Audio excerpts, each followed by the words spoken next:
Hi, I'm Meg Mellor. I'm going to be talking to you all about the Borgia Velletri map, which I will just refer to as the Borgia map. It was named after its curator, Cardinal Stefano Borgia, who purchased the map in 1794 from a shop in Portugal and then transported it to Italy, where it was exhibited in his museum that displayed various artifacts, antiques, manuscripts, and old maps. The Borgia map is a south-oriented TO Mappamundi.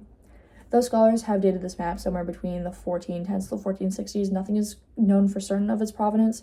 However, scholars such as A.E. Nordenskjold and Daniel Graven have identified the map to be of southern German origin because of its script.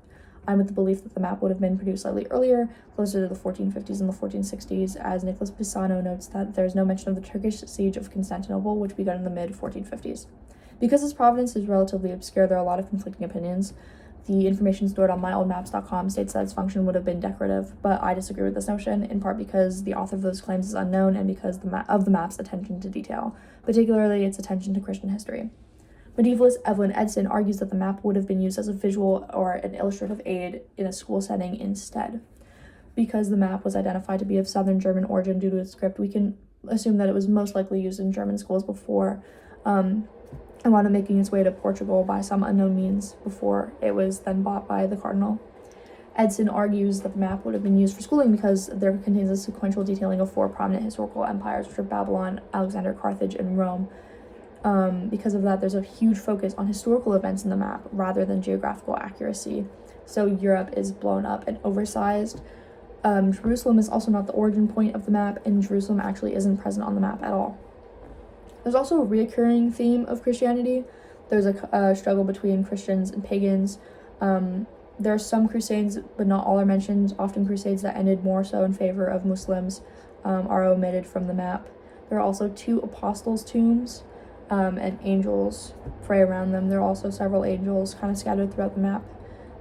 Adam and Eve are also present on Earth, so unlike the Frau Mauro map, for example, the paradise is contained in the map itself rather than outside its borders. There are 2 depictions of paradise, both in the Asian continent, and Adam and Eve are located sort of at the mouth of the river Ganges in a depiction of what is assumed to be paradise.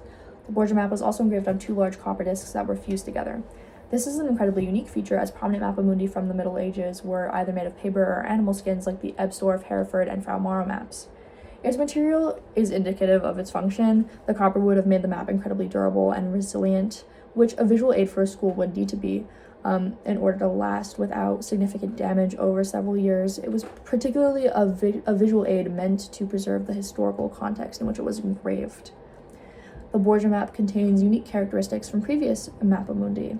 The map is oriented to the south instead of to the east, like the Ebsdorf and Hereford maps. Daniel Graven proposes that this is the map's means and its way of conveying a topsy-turvy world where Christianity is threatened by the unfamiliar.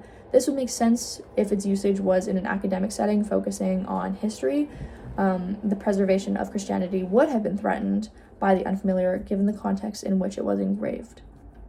I also noticed that there were boats in the water of the maps, something that Felicitas Schmeider claims was absent from earlier Mappamundi.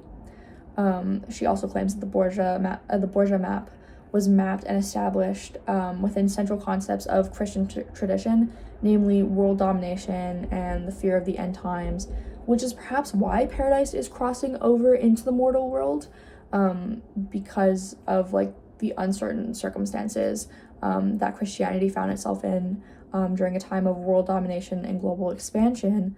There perhaps kind of was a threat that Christianity was going to diminish, which is why there's a crossover between paradise and the real world.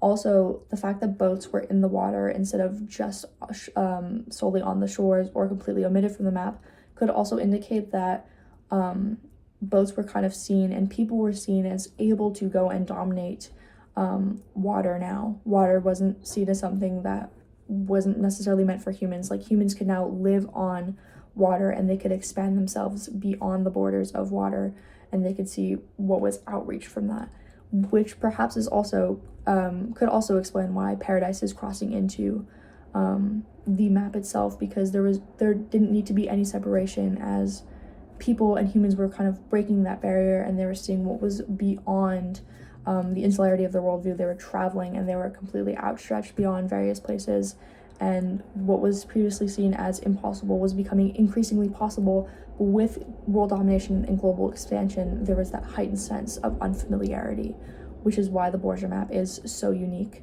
It presented a world that was new and that was becoming new, but it also presented like historical doubts and worries.